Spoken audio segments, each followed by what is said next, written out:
Hey, good afternoon, everyone. This is Joe Bloodgood. I'm here with my partner, Nathan Faith. Today, we have a quick topic for you on what we like to call the Mega Roth 401K.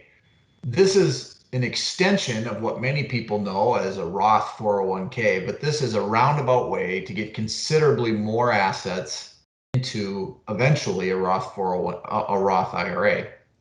So let's take a look at an example. Let's assume you're an employee, you make $100,000 a year, and your company sponsors a 401k plan. The first piece of that is you're eligible for $19,500 of deductible contributions to the 401k plan. $26,000 if you find yourself age 50 or older.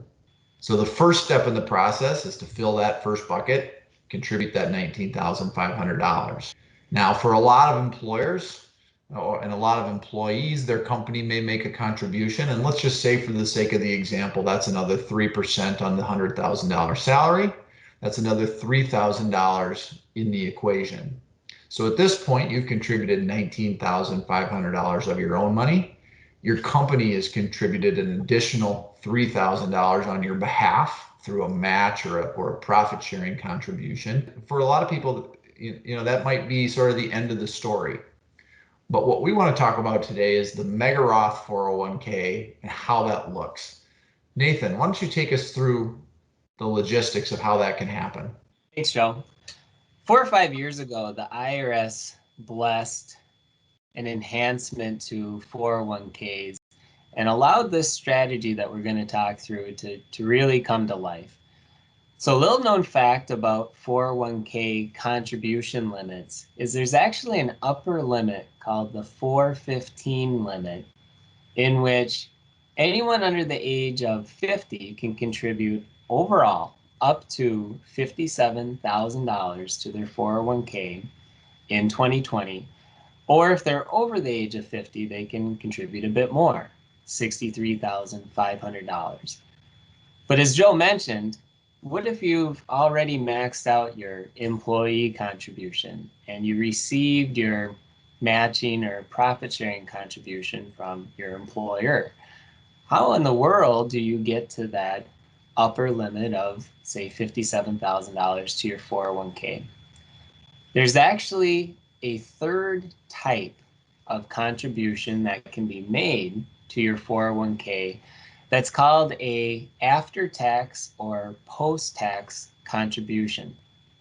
Notice how the color is a little different than, say, an after-tax Roth contribution or a before-tax traditional 401k contribution, and that's deliberate. These dollars are taxed up front, just like a Roth contribution. However, unlike a Roth, if the dollars that are contributed eventually start to grow because they're invested, any growth, when distributed, would ultimately be taxed, just like that green bucket of money. So when it comes to this strategy, especially for folks who are young and have a lot of time on their side, the key is to not have that purple money have much time to grow within the plan. But what can we really do to prevent the growth from being taxable?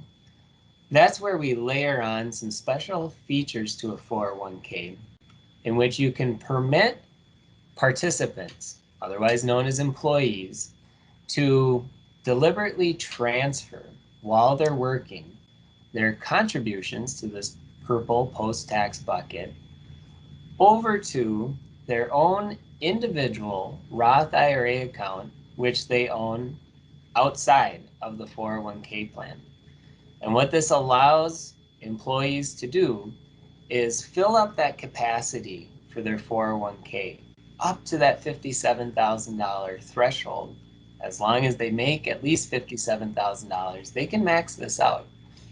And they can transfer those purple dollars over to their Roth IRA frequently, whether it be after each payroll, quarterly, at the end of each year. And if those dollars haven't grown at all, the transfer, otherwise known as a conversion to their Roth IRA, is completely tax-free. And once the dollars are in the Roth, they grow tax-free for the rest of one's lifetime. This strategy can allow individuals to contribute 5 or 6 times more money to their individual Roth account than they otherwise could contribute directly each year, and can be a very, very powerful strategy.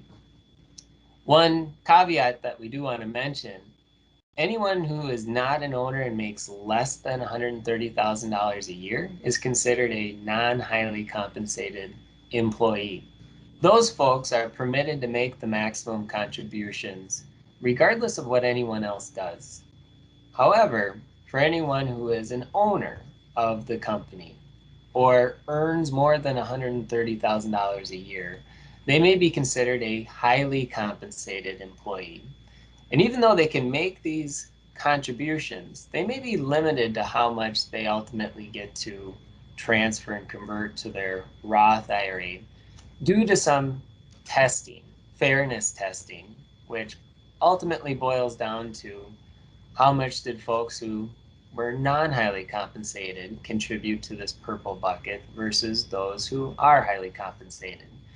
And if enough money is contributed by those who are non-highly compensated, that allows for the folks at the top who are highly compensated to also contribute significant dollars to this strategy.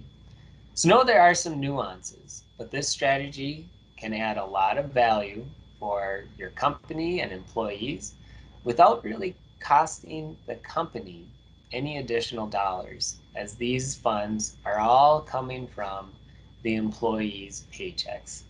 So with that, if you'd like to speak to us or learn more about how this strategy could apply to your company or personal situation, feel free to reach out to us at learnmore@boullaygroup.com.